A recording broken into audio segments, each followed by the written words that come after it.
गोव्यातील निसर्ग सौंदर्य, सागर किनारे, फेसाळणारे धबधबे आणि उंचच उंच माडाची झाडे जेवढी पर्यटनासाठी प्रसिद्ध आहेत, तितकीच इथली संस्कृती, खाद्य संस्कृती आणि देवस्थानं देखील प्रसिद्ध आहेत.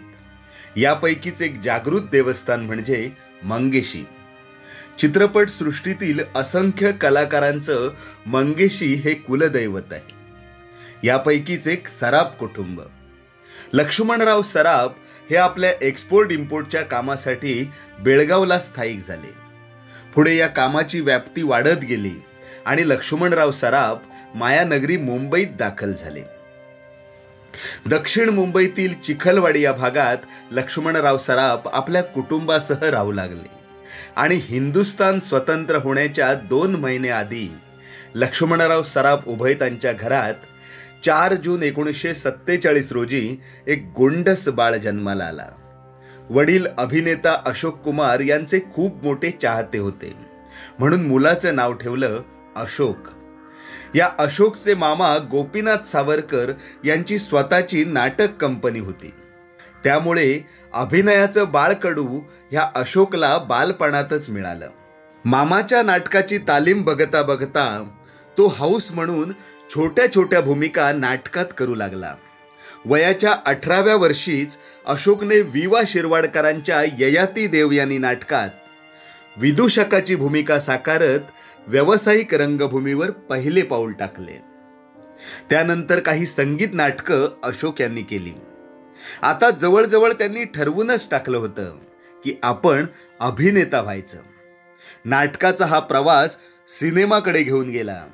गजानन जागीरदार यांच्या दोन्ही घरचा पाहुणा या चित्रपटात अशोक यांनी छोटीशी भूमिका केली. पण जानकी या चित्रपटाच्या निमित्ताने त्यांच्या सिने प्रवासाचा श्री गणेशा झाला. सुरुवातीची 4-5 वर्षे हवं तसं यश मात्र मिळत नव्हतं. पण त्यानंतर दादा कोंडके नावाचा परिस्पर्श या अशोक स्तंभाला झाला आणि अशोकच्या अभिनयाला सुवर्ण झळाळी आली. चित्रपट होता पांडू हवालदार. या चित्रपटाचे शूटिंग संपवून ज्या दिवशी चित्रपट रिलीज झाला, त्या दिवशी फर्स्ट डे फर्स्ट शो पाहायला इतर प्रेक्षकांप्रमाणेच अशोक सराफ देखील गेले होते. थिएटरमध्ये जाताना ते सर्वसामान्य माणूसच होते. पण जेव्हा 3 तासांचा शो संपवून अशोक सराफ बाहेर पडले, ते सुपरस्टार होऊनच. दादांसोबत केलेला इरसाल पोलीस लोकांना इतका भावला की या भूमिकेसाठी अशोक यांना महाराष्ट्र शासनाचा पुरस्कार देखील मिळाला. पुढे रामराम गंगाराम मधील ममद्या विशेष गाजला. त्यानंतर कळत नकळत, भस्म, वजीर, चौकट राजा या चित्रपटांनी अशोक यांच्या अभिनयाचे पैलू उलगडले. 80च्या दशकात लक्ष्मीकांत बेर्डे आणि अशोक सराफ ही जोडी प्रचंड हिट ठरली. अशी ही बनवा बनवी, दे दणादण, धूम धडाका हे चित्रपट सुपरहिट ठरले. अशोक आणि लक्ष्याच्या जोडीने कमाल केली. थिएटरच्या बाहेर अशोक आणि लक्ष्याच्या जोडीने कमाल केली. थिएटरच्या बाहेर हाऊसफुल हा बोर्ड अबाधित ठेवला. सचिन पिळगावकर, महेश कोठारे या दिग्दर्शकांसोबत नवरी मिळे नवऱ्याला, गंमत जम्मत, आत्मविश्वास, आयत्या घरात घरोबा या चित्रपटांनी रसिक प्रेक्षकांना खिळवून ठेवलं. आजपर्यंतच्या इतिहासात मराठीचा हिरो हा हिंदीत घरगडी किंवा इतर दुर्लक्षित भूमिकात दिसायचा. ही परंपरा मोडीत काढली ती अशोक सराफ यांनी. अशोक यांनी हिंदीत करण अर्जुन, कोयला, यस बॉस, जोडी नंबर 1 आणि आत्ता आलेला सिंघम यासारख्या चित्रपटात महत्त्वाच्या भूमिका साकारल्या. हिंदी निर्मात्यांना आपल्या अभिनयाची दखल घ्यायला भाग पाडले. ठाकूर तू तो गयो असं म्हणत अशोक सराफ हिंदुस्थानच्या कानाकोपऱ्यात पोहोचले. वख्या विख्खी वुख्खू, लिंबू कलरची साडी, हा माझा बायको पार्वती, 70 रुपये वारले असे डायलॉग गल्ली बोळातून बोलले जाऊ लागले. नाटक, सिनेमा, टीव्ही सिरियल या सगळ्या क्षेत्रात अशोक सराफ अग्रक्रमाने गणले जाऊ लागले. मराठी चित्रपटसृष्टीच्या इतिहासात लोकप्रियतेचे सगळे रेकॉर्ड ब्रेक करत अशोक लक्ष्मणराव सराफ हा अभिनयाचा अनभिषिक्त सम्राट म्हणून नावारूपाला आला. मराठी सिनेसृष्टी डबघाईच्या उंबरठ्यावर असताना या सराफाने सिनेसृष्टीला सुवर्ण झळाळी दिली. नमस्कार मित्रांनो, मी प्रणय राऊत. प्रेरणा क्रिएशन्स माझी कविता या आमच्या यूट्यूब चॅनलच्या माध्यमातून फिल्मी झगमगाट या सदरात आज अभिनयाचा अनभिषिक्त सम्राट अशोक सराफ यांच्याविषयी जाणून घेत आहोत.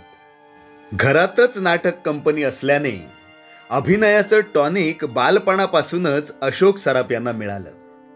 पण तरीही संवादाचं टायमिंग आणि परिणामकारक संवाद फेक या दोन्ही गोष्टी आपल्यात उपजत असाव्या लागतात. ही शिकवण कुठल्याही ॲक्टिंग स्कूलमधून मिळत नाही. अशोक सराफ यांना ही दैवी देणगी लाभली होती. कोणाला सांगून खरं वाटणार नाही, पण संगीत नाटक हा अशोक यांच्या अभिनय कौशल्याचा पाया आहे.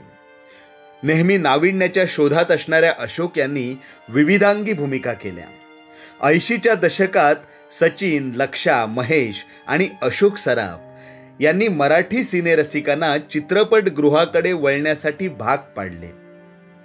विनोद आणि अशोक सराफ हे एक समीकरण आहे.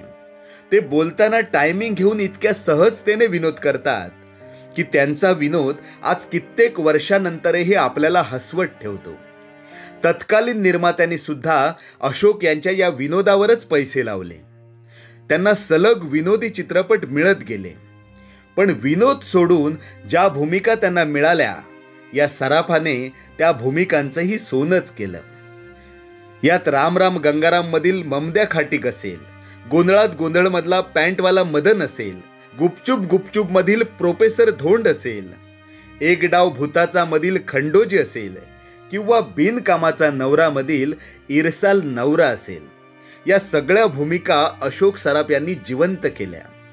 अमेरिकेतील सिएटल येथे झालेल्या बृहन महाराष्ट्र कन्व्हेन्शन 2007 येथे विजय केंकरे दिग्दर्शित हे राम कार्डिओग्राम या नाटकाद्वारे त्यांनी परदेशी रंगमंचावर देखील पाऊल ठेवले. चित्रपटात हजरजबाबी आणि बडबड करणारी पात्रे साकारणारे अशोक सराफ वास्तवात मात्र शांत आणि मित्रमंडळीत मिसळणारे आहेत. त्यांना सिने इंडस्ट्रीत अशोक मामा म्हणून ओळखले जाते. या मामा होण्यामागे एक फार सुंदर अशी गोष्ट आहे, जी अशोक सराफ स्वतःच सांगतात. त्याचे झाले असे, एका सिनेमाचे शूटिंग सुरू असताना कॅमेरामॅन प्रकाश शिंदे यांच्यासोबत त्यांची छोटी मुलगी सेटवर येत असे. पहिल्यांदा ती आली आणि अशोक यांच्याकडे बोट दाखवत आपल्या वडिलांना म्हणाली, हे कोण आहेत? तेव्हा कॅमेरामॅन शिंदे हसत म्हणाले, हे अशोक सराफ आहेत, पण तू त्यांना मामा म्हणायचं. ती रोज सेटवर येत असे आणि अशोक सराफ यांना अशोक मामा असं म्हणून हाक मारत असे. हळूहळू सेटवर सगळेच अशोक मामा म्हणू लागले आणि अशोक मामा हे नाव इंडस्ट्रीत रुजू झालं. अशोक सराफ 2 वेळा मोठ्या अपघातातून बचावले आहेत. 1988 साली एका अपघातात त्यांच्या मानेला जबर धक्का बसला. त्यांना 6 महिने विश्रांती घ्यावी लागली. यातून बरे झाल्यावर त्यांनी चोरीचा मामला या चित्रपटाने कमबॅक केले. तर दुसरा अपघात 2012 साली झाला. मुंबई पुणे एक्सप्रेसवेवरील तळेगावचा बोगदा क्रॉस करत असताना त्यांच्या गाडीचा मागचा टायर फुटला आणि गाडीमध्ये अभिनेता संतोष जुवेकर, दिग्दर्शक असित रेड्डीज, संगीतकार सतीश चंद्र हे देखील अशोक सराफ यांच्या सोबत होते. पण दैव बलवत्तर म्हणून ही मंडळी वाचली. आपल्यापेक्षा वयाने लहान असलेल्या अभिनेत्री निवेदिता जोशी यांच्याशी अशोक यांनी विवाह केला. असं बोललं जातं की या विवाहाला घरच्यांचा देखील विरोध होता. पण घरच्यांची समजूत काढून या दोघांनी गोव्यातील मंगेशी मंदिरात विवाह केला. अशोक आणि निवेदिता यांना अनिकेत सराफ हा मुलगा आहे. अनिकेतने आई वडिलांच्या पावलावर पाऊल ठेवून चित्रपटसृष्टीत न जाता हॉटेल इंडस्ट्रीत नशीब आजमावायचा निर्णय घेतला. तो चांगला शेफ देखील आहे. 2022 मध्ये अशोक सराफ यांनी वयाची 75 पूर्ण केली. सामाजिकतेची जाणीव असणाऱ्या या कलाकाराचे पाय आजही जमिनीवर आहेत. कोविड सारख्या काळात नाट्यगृहात बॅकस्टेजला काम करणाऱ्या गरिबांना त्यांनी खूप मदत केली. मराठी सिनेविश्वातील सर्व मानाचे पुरस्कार या कलाकाराला मिळाले आहेत. शिवाय महाराष्ट्र शासनाने महाराष्ट्र भूषण हा पुरस्कार देऊन या कलाकाराचा यथोचित गौरव देखील केला आहे. मित्रांनो, झाले बहु होतीलही बहु परी या सम हाच या उक्तीप्रमाणे मराठी चित्रपट सृष्टीच्या इतिहासात या अभिनय सम्राटाचे नाव सुवर्ण अक्षरांनी लिहिले गेले आहे. अशोक यांचं कर्तृत्व इतकं मोठं आहे की असे 100 व्हिडिओ जरी केले तरी ते कमी पडतील. आमच्यासारख्या 80-90च्या दशकात जन्माला आलेल्या सर्वांनाच या कलाकाराने पोट धरून हसवलंय. प्रेरणा क्रिएशन्स माझी कविता या आमच्या यूट्यूब चॅनलच्या माध्यमातून अशोक मामांना पुढील वाटचालीसाठी खूप खूप शुभेच्छा. मित्रांनो, आमच्या चॅनलवर जर आपण नवीन असाल तर चॅनलला नक्की लाईक करा, सबस्क्राईब करा. लवकरच भेटूया एका नव्या व्हिडिओसह. धन्यवाद.